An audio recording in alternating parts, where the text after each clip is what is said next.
Sometimes, confusion in a country does not happen because people are bad. It happens because people become too certain. This story is not about politics.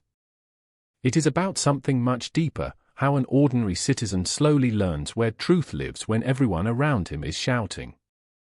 If you sit in an Indian tea shop for just 15 minutes, you will hear many opinions. One group will say everything is going wrong because of reservation. Another group will say everything is going wrong because of religion. Someone else will say the rich are the only problem. Another will say minorities are the only problem. Everyone sounds confident. Very confident. One evening, in a crowded bus in Pune, a quiet software engineer named Arvind was listening to such a conversation. Two men were arguing loudly. One kept blaming caste politics. The other kept blaming religion. Neither of them had met the other person before that day, but both were completely sure they understood the country. Arvind did not argue. He only listened.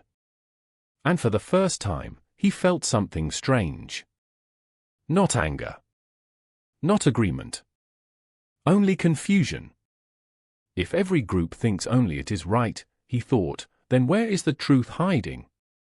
That night, he remembered something his grandfather had once told him. India has survived for thousands of years not because everyone agreed. It survived because people learned to live with disagreement. The next day, Arvind began reading small pieces of history again, not political speeches, but stories of how societies actually worked. One fact surprised him. The ancient city of Nalanda in Bihar, more than 1,300 years ago, welcomed students from China, Korea, Tibet, and Southeast Asia. They did not come because everyone thought the same way. They came because debate was respected. Even monks disagreed openly. Arvind realized something quietly powerful. Strong civilizations do not grow because one group wins. They grow because many groups learn to think beyond their own fears. A few days later, the same pattern repeated in his apartment. One neighbor blamed the rich for everything. Another blamed the poor for everything. Another blamed one religion. Another blamed another caste. Everyone had a ready-made explanation. Arvind said nothing. But something inside him changed. Instead of asking, "Who is right?" he began asking a different question. Who benefits when we keep fighting each other? That evening, while reading again, he discovered something interesting from another part of the world. After World War II, countries like Germany and Japan had deep divisions, class divisions, political divisions, and social distrust. But instead of building identity politics again, they built strong systems, fair courts, disciplined governance, and respect for rules. That is why they rebuilt faster than many countries that kept blaming each other. Arvind understood the lesson slowly. Blaming groups may give emotional satisfaction. But building systems gives long-term strength. The next time a heated discussion started in his office cafeteria, someone asked him directly, "Which side are you on?" Arvind smiled gently. "I am on the side that wants the system to become stronger," he said quietly. People laughed at first. But then one colleague asked, "What do you mean by that?" Arvind answered calmly. "If every group keeps blaming another group, nobody improves the country.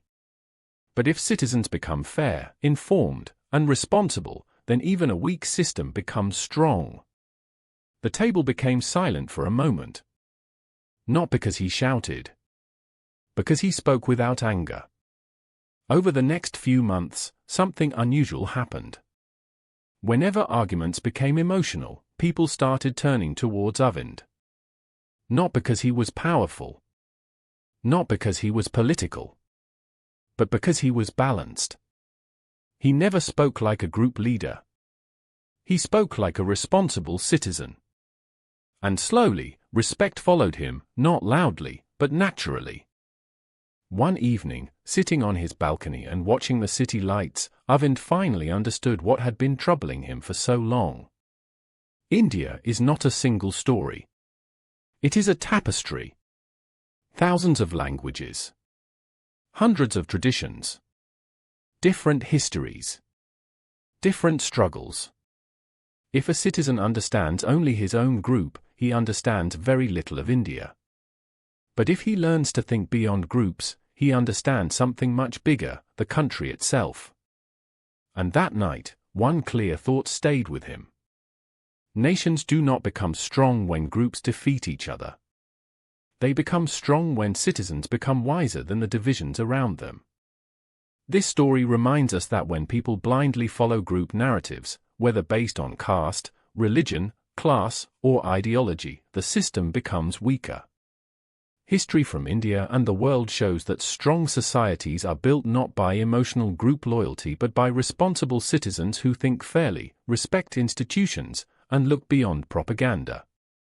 A wise citizen does not blindly choose a side. He chooses clarity. A divided society follows groups.